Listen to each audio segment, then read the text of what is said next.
Let's say 2026 at the latest for AGI. Roughly a 1% chance of civilization ending in any given century. I think we'll launch the first Starship to Mars in less than 3 years. This is a test of X streaming and a test of Starlink. So I'm just going to do just a quick dungeon run with the Diablo. Try to answer any questions people have that show up on the chat. So I just have my main screen here, and I've got an iPad set up for chat. And I think we've made a lot of improvements, so we'll see how it goes. I'm using Streamlabs right now. So you can use OBS or Streamlabs, and you can stream simultaneously to the X platform and to Twitch. So if you're streaming to Twitch, you might as well stream to X too. The reach on the X platform is hard to beat. But yeah, you can use OBS or Streamlabs or whatever you like. Streamlabs is a little easier to set up, but it'll work with pretty much any streaming software. And this is all on Starlink, so it's a good test for Starlink as well. So this is all coming in over satellite. Yeah, this is Starlink. We've gotten the median latency of Starlink down to around 30 milliseconds in the US, so roughly it's about equal to cable. And I think long term, like in the next, I don't know, year or two, we should be able to get the Starlink latency below 20 milliseconds. But yeah, Starlink seems to be doing pretty well. No packet loss, no noticeable latency so far in the game. I took my kids to see the Monster Jam monster truck at the Austin Arena. That's where I was earlier today. Just my kids love monster truck next level. So I don't have time for games. So games are my two sort of non-work things that I do are hang out with my kids and play, and the other thing is play video games. And then when the kids get to the right age, you can play video games with your kids, which is awesome. Yeah, pretty excited about the Starship launch 4. That was great. I think that was sort of like a 20% lucky outcome because both the booster has soft landing and the ship had a soft landing in the ocean. So we got a lot of great data, and unless something comes up that we think is problematic, we'll try to bring the booster back and catch it with the giant Mechazilla arms. And we definitely want a rocket to reach Uranus. It's a stretch goal to reach Uranus. But definitely something we think we should aim for. The tower is actually taller than Mechazilla from the movie. So giant Mechazilla arms will aspirationally catch this gigantic rocket. It's going to boost back. I mean, excitement is guaranteed. Success, not necessarily, but it won't be boring. So that's going to be an epic sight. Giant robot arms catch giant rocket. Starship is the largest flying object of any kind. It's 5,000 tons. At liftoff, body diameter is 9 meters or roughly 30 feet, and it's going to get taller with newer versions. So it's an insanely gigantic thing. When we first started figuring out the Starship design, it seemed utterly insane, and now it's gone from utterly insane to merely late.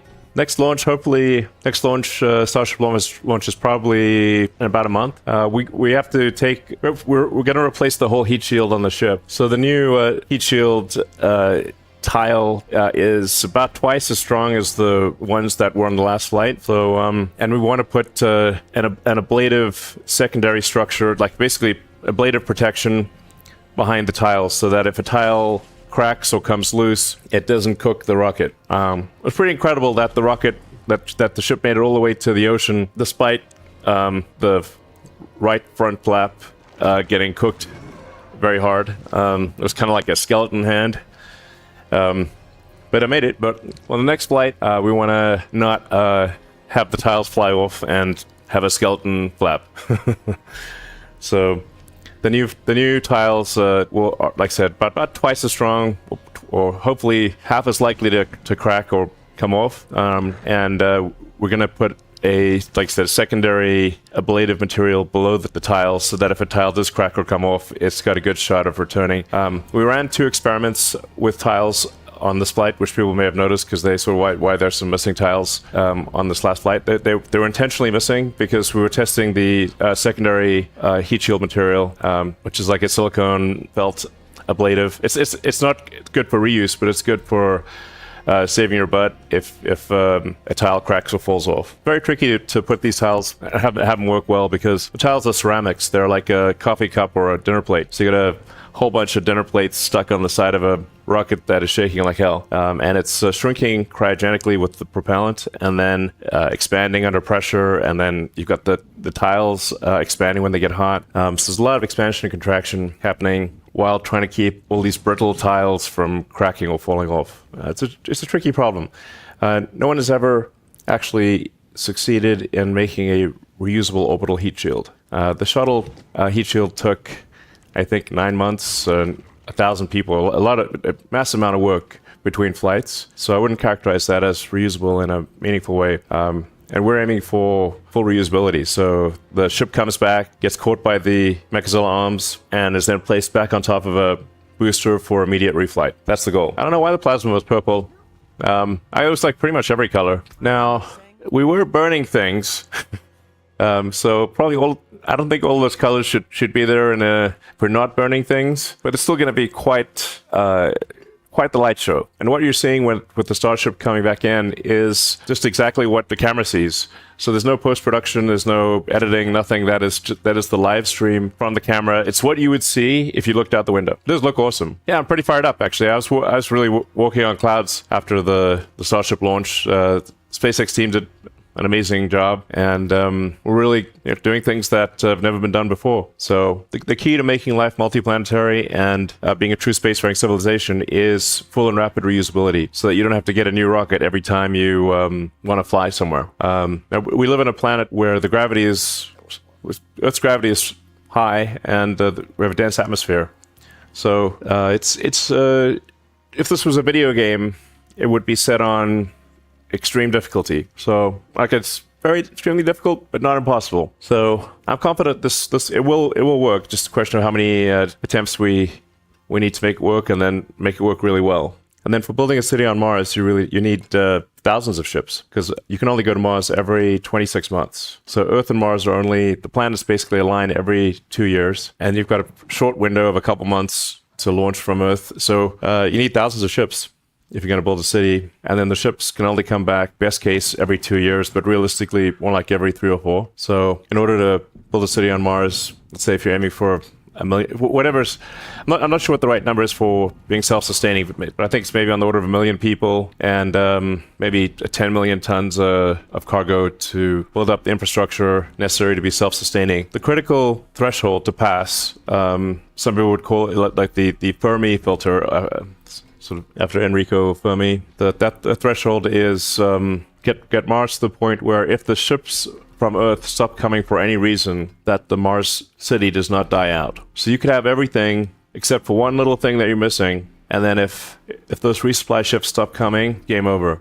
So we need to get to the point where Mars can survive even if those ships stop coming, whether civilization ends with a bang or a whimper. That's the purpose of SpaceX. Make life multiplanetary. Make life multiplanetary, the probable lifespan of civilization is dramatically greater, and we can go eventually from this solar system to other star systems and maybe discover many long-dead alien civilizations. I think it'd be very exciting. How long till we get the first city on Mars? So we're trying to speed run Mars.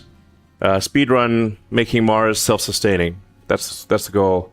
So can we make Mars self-sustaining while civilization has a high enough tech level to keep sending ships to Mars? That's what it comes down to. I think it can be done in 20 to 30 years. If you have an exponential increase in ships going, it's 20 years, but I tend to be optimistic about time, so maybe it's 30 years, hopefully not 40 years. And we'll do the moon too. So the moon will do the moon along the way. The moon's basically in the backyard compared to Mars. But Mars is obviously Mars is a real planet, and has a lot more resources than the moon, and it's much more likely that if something were to happen to Earth, Mars is more likely to survive than a moon city, because you can shoot a moon base from Earth. It's very hard to shoot a Mars base from Earth. Mars is more likely to survive than the moon if there's some global thermonuclear war. Like Stephen Hawking, his estimate when I talked to him many years ago was that he thought there's roughly a 1% chance of civilization ending in any given century. So, and it's wild to think that Earth has been around for 4.5 billion years, and this is the first time in 4.5 billion years that it has been possible to extend life beyond Earth. So that window may be open for a long time or a short time, but I think we should assume, to be safe, that it will only be open for a short time. So we got to hustle. What do I think of 3D printing? So SpaceX, I think, has the most advanced 3D metal printing capabilities in the world. If there's someone more advanced, we just don't know who they are, but I'm pretty confident we've got the most advanced 3D metal printing. Many of the Raptor engine parts are 3D metal printed. Now, I don't recommend trying to print the whole rocket. That's You'd need a ridiculously gigantic printer for that. And metal printing consists of millions of metal dust and millions of laser welds. So I don't think it makes sense to try to print the primary structure. And even for the Raptor rocket parts, 3D metal printing is slow and expensive compared to casting or machining. So it's debatable, actually. We actually want to print fewer things, not more things. If you have a part that has complex geometry with a lot of internal flow circuits, that's something that's very difficult to cast, like a turbo pump housing. That's where printing is potentially the winner. But generally, I try to print the least amount of stuff possible. Add avoid highways option to Tesla navigation. All right, sure. And boring machines, yeah, we'll have boring machines on the moon and Mars. I mean, anything that can be underground, you want it to be underground because shielded from radiation, it's insulated from temperature changes. So there's going to be probably a lot of hobbit holes on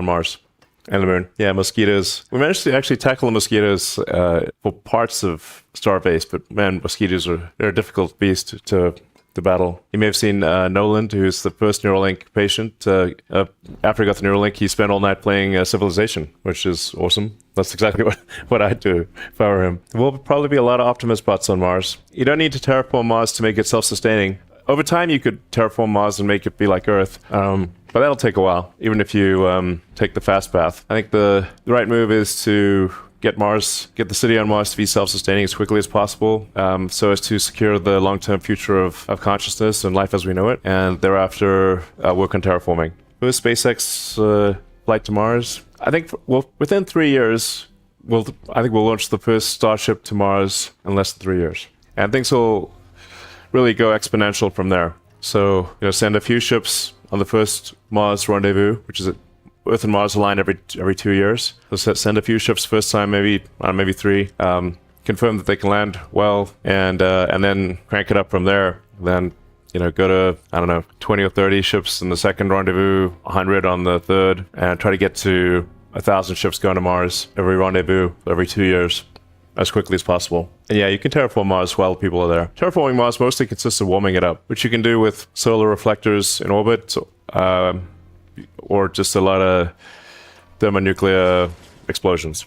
And yeah, we'll send Starlink satellites to Mars too, so Mars will have great internet. Mars is anywhere from 4 to roughly 20 light minutes away, so you won't be able to do anything real time on Mars, but texting, emails, and whatnot will work. You could synchronize the internet, the Earth internet on Mars. It'll just be with a 4 to 20 minute delay. We're still waiting for Starlink approval in Turkey, so I don't know what the timing on that is. But we're now at, I think, 100. Starlink is now approved in 100 countries in the world. And you could terraform Mars. Depends on how adventurous you want to be for terraforming Mars. If you really want to go super fast, I don't know, maybe you could do it in less than 100 years. And not everyone needs to go to Mars. Obviously, figure out of the 8 billion people on Earth, maybe 1 million might want to go. It's not going to be a luxury destination. Not for a very long time. So, the sales pitch for Mars would be kind of like the apocryphal Shackleton ad, which is it's dangerous, cramped, uncomfortable, a tough life, some chance you'll die. Who's in? Yeah, Mars will be tough sledding for a while, but like I said, important for ensuring the long-term survival of consciousness. So there's at least some number of people that are willing to go on a dangerous expedition in cramped conditions in a relatively tiny metal can. It'll be a fun adventure if you live. Yeah. I've been asked a number of times, do I want to die on Mars? I'm like, well, I do want, I'm going to die somewhere. Sure, why not die on Mars? I just don't want to die on impact. And there's no age limit. You can go to Mars if you're young or old. And I am an optimist. That description of going to Mars, that was the optimistic version. Oh, yeah, Grok's coming to Tesla. So you'll be able to access Grok through your Tesla. And you'll just be able to ask it to do whatever you want. You could ask your car to go pick up a friend or anything. If you can think of it, the car will be able to do it. Yeah, you'll be able to ask your Tesla to go pick up groceries, pretty much anything. Optimus is really going to be next level. You'll be able to skin Optimus pretty much with anything. So people on the internet have asked me to make catgirls real, and actually you can make catgirls real if you have a robot. You have a robot catgirl. Yeah, Optimus will be able to pick up the kids from school And Optimus will be able to be school if you want. Be able to teach kids anything. Yeah, it'll support any language too. Do I think AGI will be next year? Probably. It's not next year, it's, let's say 2026 at the latest for AGI. At the latest. I hope it's nice to us. So, one defines AGI as smarter than any human. I think we're less than 24 months away from that. Yeah, please be nice to us, AGI. Humanoid robots will usher in a level of abundance that was hard to imagine. There will be no shortage of goods and services. Yeah, Optimus can be your bodyguard. Yeah, people will have Optimus in their home. I think probably everyone's going to have an Optimus, maybe more than one. The price of Optimus, I mean, ultimately, I think Optimus is probably like $20,000 or something like that, maybe 30. At volume production, Optimus, the parts in Optimus will cost less than a car. So long term is probably $20,000-$30,000. I think future wars between major powers will be drone wars. Drones don't miss. I don't think you want to have people fighting drones. That's for sure. I mean, long term, I think there'll be more. The ratio of humanoid robots will be more than 1-to-1. So there might be 2 humanoid robots or more, maybe 10 for every 1 human, which means well in excess of 10 billion humanoid robots. Any good podcast recommendations? Yeah. The Explorers podcast is excellent. The Age of Napoleon, Revolutions. I like history podcasts in general. Of course, Dan Carlin. If you've not listened to Dan Carlin Hardcore History, that would probably be my top recommendation. Yeah, I've listened to so many history podcasts. Mr. Zoo, have you listened to any good podcasts lately? It's just called Glass Cannon? Yep, the Glass Cannon podcast. Okay. I mean, as an audiobook, very long audiobook, I'd recommend The Story of Civilization by Rant. That'll keep you occupied for a long time. The Story of Civilization. And something that's really good as an audiobook is the Penguin edition of the Iliad. So the Iliad was meant to be a spoken poem, so obviously lends itself very well to being an audiobook. And Penguin did a great job of speaking the Iliad. It's quite engaging. Another great book is The Parasitic Mind by God Saad. His last name is Saad. Parasitic Mind is great. So the book on happiness as well, which is also quite good. I'm a big fan of God Saad. And just generally love history. Any kind of narrative history it's just a story, really. And it's a story about reality, or at least someone's perception of reality. We are entering the age of abundance. Well, it's the age of either utopia or dystopia. We're careening towards dystopia/utopia. I think it'll most likely be good. I think the future will most likely be good. History is written by the victors. Yeah, history used to be written by the victors, but these days, if the loser is still alive and has time on their hands to edit Wikipedia, then history is in fact written by not the winners. So the reason history was written by the victors in the old days is because the losers were dead. Now they're very much alive and have time on their hands. Why don't we have Grokipedia? Well, effectively, Grok will have a superset of what's on Wikipedia. So it'll have Wikipedia plus every history book ever written. So and every book ever written, really, or the summation thereof. So if you have a question, you'll be able to ask Grok and it'll just tell you. Latency right now, we'll find out. So right now, latency is kind of 56 milliseconds, but that's going all the way to the Blizzard servers. So that's inclusive of everything. The Starlink latency is about 30 milliseconds, and we should be able to get it under 20 milliseconds. Speed of light is the one thing we cannot overcome, but so the up down for a packet to bounce through space, the satellite to the ground and back again, is currently about 8 milliseconds. So you can't beat the 8 milliseconds. Future versions of Starlink will be at a lower altitude, so that'll be probably closer to a 5 or 6 millisecond latency. And then the rest is really just up to wherever you're trying to go on the internet. Well, we'll see. I think Megazilla's got a decent chance of catching the rocket. Probably, 50% chance. But the booster will come back. It'll have an impact point that's out to sea, so it'll have to steer itself towards the tower with the catch arms. And if anything if the booster detects that anything's wrong, it'll suicide itself into the ocean. If things are looking good, it'll steer over to the tower, and the arms should be able to grab it. And just like Falcon 9 landings, so it took quite a few attempts before it worked. I think it was like 14 attempts all in, if you depending on how you count it. And now it's, knock on wood, it's somewhat routine that the Falcon 9 booster lands. The tower I think that we'll be able to make the tower robust to, thousands of landings. And we do have interesting satellite program with UC Berkeley and Seoul Perlmutter, where Seoul wants to take a ground telescope, a lens for a ground telescope, and put that in space, which would that ground lens wouldn't be competitive on Earth. In space, it would be epic.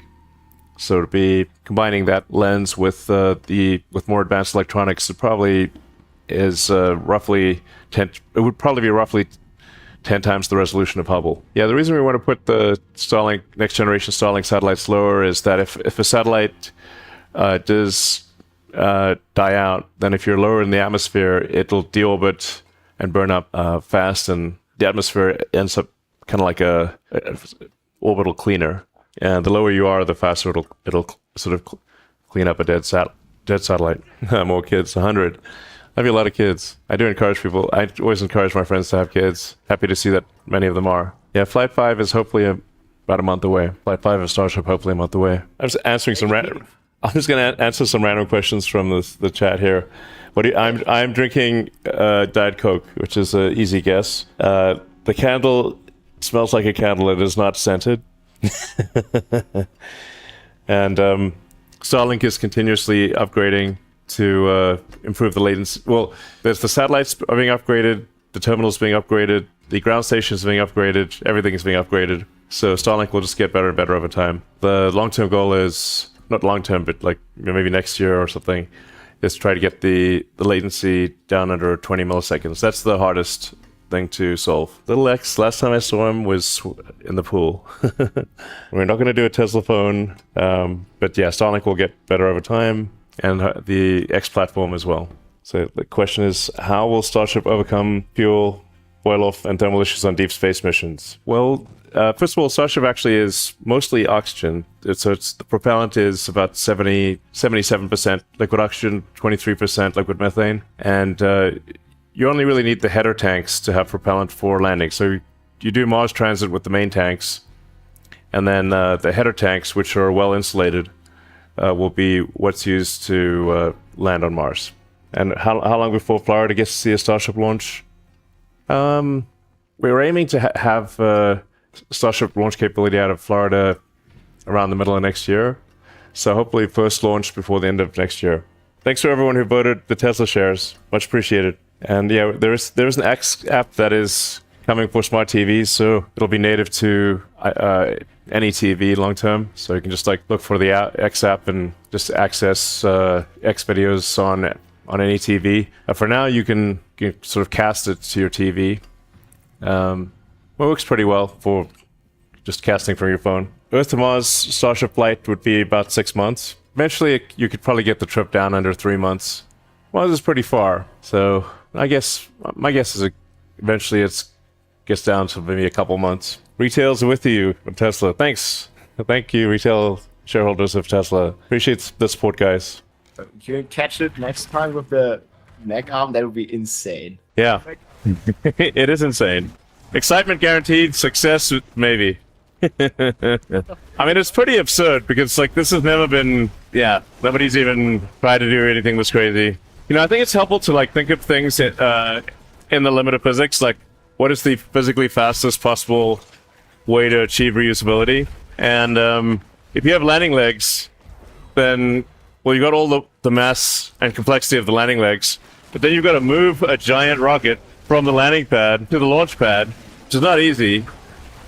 And you've got to stow the legs and transfer the rocket back onto the lifting arms to get it back on the launch mount. So why don't we just have it land on the arms? It will eventually work, and that's just the fastest possible reuse. Is land on the thing that puts you in the launch stand to begin with. What is roughly the time frame? How long from now are you going to attempt this? Well, maybe as soon as a month. Elon, did you know you can interact with an AI dog from Grok? There's actually a toy called Grok, oddly enough. Name is a coincidence. That is a toy that connects to AI. So you have like a super intelligent toy. One of the questions was, did we consider other designs for Starship? Yeah. So Starship went through, I forget how many iterations before it got to its current form. There's a lot of ways to solve the problem of full and rapid reusability. And Starship was going to be a carbon fiber, like the primary material was going to be carbon fiber, high-end carbon fiber, and the propellant was going to be hydrogen on the fuel side, always oxygen on the oxygen side. And hydrogen is just, well, it's way too much of a pain. You can get about the same delta V with the hydrogen stage as you can with a methane stage. So you can get high performance methane engine can get to an ISP up of around 380 seconds, but it's about the vehicle is about half the size of a hydrogen fueled vehicle. So when you get to very big rockets, the limitation is the volume of the rocket. Like, how big is it? What is the biggest thing you can move around? And for a given amount of volume, hydrogen is actually not efficient. A methane rocket is more efficient than hydrogen, and methane is cheap and easy, and hydrogen is expensive and difficult. So that's why I switched us from hydrogen to methane. And then we were using an advanced carbon fiber for the primary structure. We were not making progress. So we were having trouble even making a small cylinder section of the super expensive carbon fiber, which was about $120 a kilogram. And I was like, well, at this rate, I'll be dead before this rocket is completed. So I switched us to steel. I thought it was a pretty good bet because the original Atlas rocket was stainless steel. So I knew it couldn't be that bad. And unlike, say, aluminum, lithium, or carbon fiber, you can weld steel outdoors. It's very easy to join. And stainless steel has actually increases in strength at cryogenic temperatures. So you can get around a 50% strength increase, if not more. And when both the fuel and the oxidizer are cryogenic, so you get that advantage in both fuel and oxidizer. Unlike, say, in Falcon, where the fuel is rocket propellant grade kerosene. It's basically refined jet fuel, but it's more or less a room temperature fuel. So with kerosene or RP1, you will not get the cryogenic bonus, but with methane you will. Then the high temperature capability of steel is much better than aluminum by a lot. And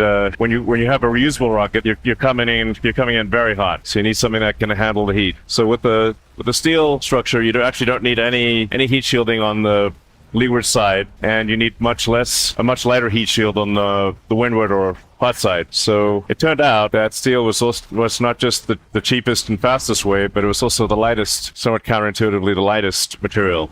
So it doesn't sound like it should be the lightest, but all things considered, it is. And then the reusability of the booster is more or less a scaled up Falcon 9 using grit fins and pulsive landing, with the big difference being that it gets caught by the tower instead of landing on a landing pad. Now, it'll probably take us a while to perfect catching a giant rocket out of the air with Mechazola arms. But once that is solved, it will be much better than having landing legs. And then the ship's a sort of a strange thing, because it sort of looks like an airplane in that it's got these flaps, but it's really just trying to brake the entire time. When it's coming back in, airplanes are trying to maximize their lift and minimize their drag, but the ship portion of Starship is trying to maximize this drag. It's just trying to be a giant brake pad. So it's trying to slow down the entire, get from about Mach 23 or so, or depending on what orbit it's coming back in from, Mach 23 to 27, let's say. Try to get subsonic and then just float down like someone pulling. Like, the way to imagine how the ship portion handles itself is like a skydiver. So those flaps are like the arms and legs of a skydiver, and it's falling belly first, and just moving its flaps like you'd move your arms and legs if you were falling. And then it lights the engines and turns around and goes vertical and lands, which we've already tested that portion of it, so we know that works. You can see the videos online if you're interested. Man, rocket science and video games. Yeah, exactly. Rocket science and video games. Pretty much. I think we'll be able to get Starship, a stretched version of Starship should be able to achieve a 200-ton payload to orbit with full reusability. A lot of work between here and there, but that's what you run the physics on it. 200 tons, fully reusable is possible. And then the booster comes back very fast, especially as we increase the thrust on the booster. The booster will come back and land in about 5 minutes, maybe 6 minutes, depending on how much thrust. But at high thrust levels, probably 5 minutes from rocket liftoff to the booster coming back and landing. So very fast. The ship needs to go around the Earth, and you need the ground track to line up with your launch pad. So depending upon what orbital inclination you go for, it's anywhere from the ship will come back in anywhere from an hour and a half to half a day. Once it's in low Earth orbit, it circles the Earth every 90 minutes. They just said something like, if Earth gravity was 10% lower, it would be easy bolt, pretty much. Yeah. And if it was 10% higher, it would be completely impossible or something. Yeah. Maybe not completely impossible. If it was 20% higher, we would not know how to solve it. So it's very nonlinear. Yeah, even a small increase in Earth gravity would make it almost basically impossible. Yes, we got pretty lucky then. Yeah, exactly. It's like if a video game was set to super hard but not impossible. It's just beatable. Just barely. The fastest way to go over long distances would be a rocket too. I mean, on this last launch, Starship went halfway around the Earth from South Texas to about 1,000 miles off the coast of Australia in less than an hour. So it's traveling around 26,000 kilometers an hour. Starship marking the planet. Yeah. Rockets are allowed though, so tough to land them near a city. The next generation, yeah. The current Starlinks are at 550 kilometers, and the next generation will be 350. So What would that theoretically reduce their max by? well, a good way to think of it, like speed of light in vacuum or air is about 300 kilometers per millisecond, and the packet's got to go up to the satellite, then down to the internet, then back up to the satellite, and back to you. So it's got to go up, down, up, down. So you can take the distance, multiply it by 4, divide that by 300, and that will give you the speed of light constraint. So if the satellite's exactly overhead and it's just up, so we're pretty close. It's going to take about a millisecond up, millisecond down. So it's about, I guess you'd have about a 5-millisecond speed of light constraint. You can't go past. So 5 milliseconds is pretty low, obviously. So most of the latency is not speed of light. It's the rest of the internet. So the thing that'll actually have the biggest impact on latency will be having the Starlink antennas just on the roof of the server. Wherever the server center is, just have the Starlink terminal.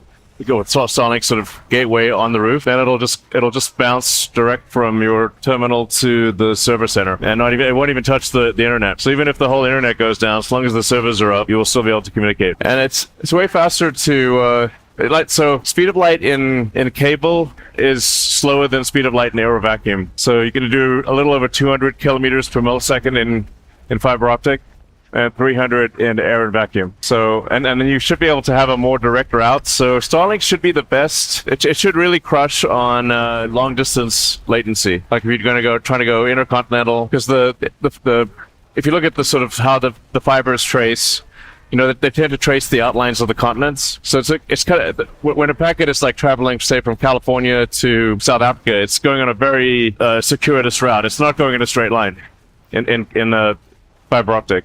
And it's going only about 70% as fast as the photon's moving, only about 70% as fast as it would in air and vacuum.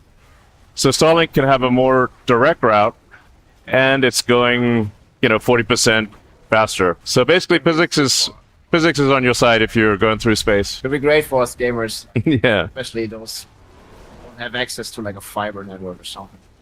Yeah, you won't need fiber or anything. It should be better than any ground connection for anything long distance. But apart from like sort of financial traits, real-time video games are the toughest use case. So if we're testing, that's the hardest thing to make work is real-time video games, where you need a low latency and not just low latency, but a very low jitter and packet loss. It's definitely fixable, because the antenna is capable of switching satellites in less than a millisecond. So it's really it's kind of a software. We just need to make the software better. We'll keep at it until it's perfect. The critical feedback is appreciated. Thank you. Some questions from the stream. Will SpaceX release special edition Flappy merch? Yeah, that's a good idea. We'll do some Flappy rocket merch. Flappy, the rocket that. Yeah, I can't believe that ship actually made it all the way to the ocean and started the engines with the half-melted flap. Stainless steel for the carry. Yeah, exactly. Yeah, if it had been aluminum or carbon fiber, it would be toast. Yeah, it's cool. It's like the SpaceX team knows like what parts are like. Where is it likely to fail? So as soon as it passes, like, oh, it didn't fail there, then everyone's like, yeah. Something that's sort of like makes you really think like maybe we're in a simulation or something is that Werner von Braun wrote a book about Mars where the leader of Mars was called Elon. That's what I said. That's like, come on, there's no way. I heard about that. There's no coincidences in this world. Then I'm like, that has to be some sort of that can't be real.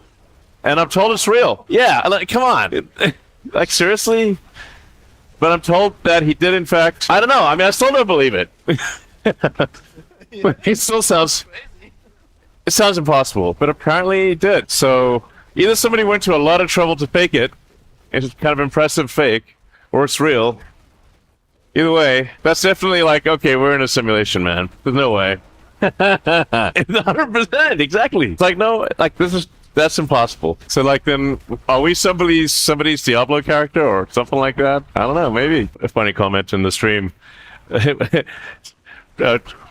Tech productivity is going to grind to a halt when Elden Ring DLC comes out. What next steps are required for SpaceX to build a functional Starship Earth-to-Earth transport? Well, as soon as we can reliably get to orbit and back, you can start doing Earth-to-Earth stuff. So, whether you catch the rocket back at the launch site or on the other side of the world, pretty much the same thing. So, it's really just, is there a commercial reason to...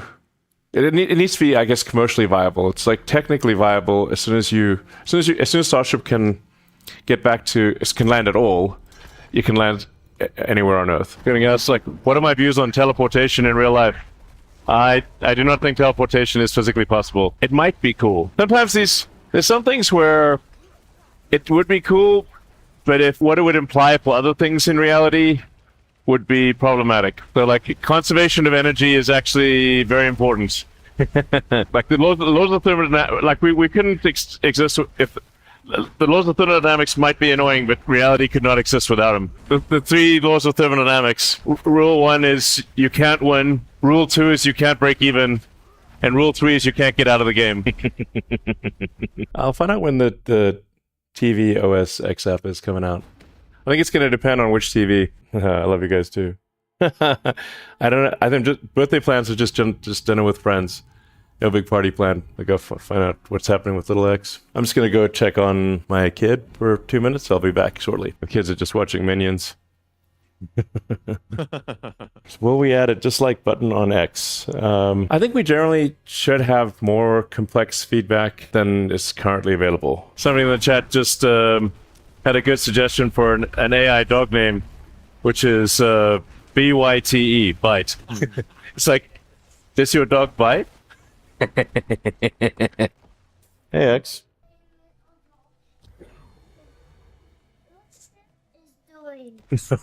What is the bear doing? Dada is the bear. What the fighting person is doing. Well, we're going through this dungeon, and we're fighting the monsters, and then we're gonna get like some treasure. See, look, I'm a werewolf.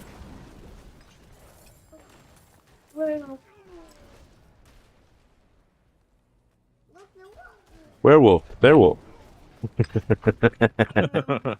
Giant bear.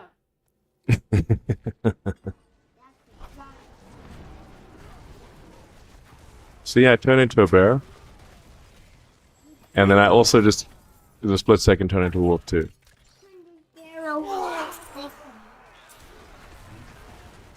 Only the bear. Yeah, those are friendly wolves. Wolves are getting loud. Those are my friends wolves. So some wolves are friendly and some are unfriendly. Castle. No, bear. I want bear to have a special living. This bear and this. This bear and that bear. From this bear and SpaceX. Starships, smaller from SpaceX. Hey, over there, and you see that? It goes around over there. It finds it. Do you want to listen? The treasure. No. Hello, X. X, we're looking for treasure bags and treasure goblins. He's like, what is all this? Look, see? It's a lot of He's loot. fighting. Where's Baby Y? Baby Y is in California. Where's Gravedigger? Gravedigger, the monster truck. Where's Sparkle Smash? Sparkle Smash. Where's Or Bone like- Shaker? He was a There's- monster truck when I was a kid.